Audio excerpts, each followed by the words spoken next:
Hello friends, miss बात्रे blogs में आप सभी का स्वागत। सो गाइस, आज की वीडियो में मैं शेयर करने वाली हूँ आप लोगों के साथ एक बहुत ही यूज़फुल सा प्रोडक्ट जिसे मैंने फ्लिपकार्ट से बाय किया है। आप चाहे तो इसे मीशो से भी बाय कर सकते हैं।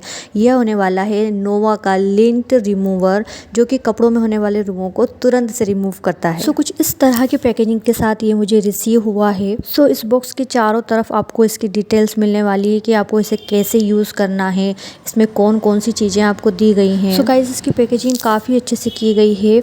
इसमें आपको प्लास्टिक बॉडी रिसीव होगी और साथ ही एक लंबा कन्वीनियंट सा वायर मिल जाएगा। साइड में आपको ऑन एंड ऑफ का बटन दिया हुआ है एंड साथ ही इसमें निकले हुए लिंट कलेक्ट करने के लिए एक बॉक्स दिया हुआ है। तो चलिए ट्राई करके देखते हैं कि ये कैसे वर्क करता है।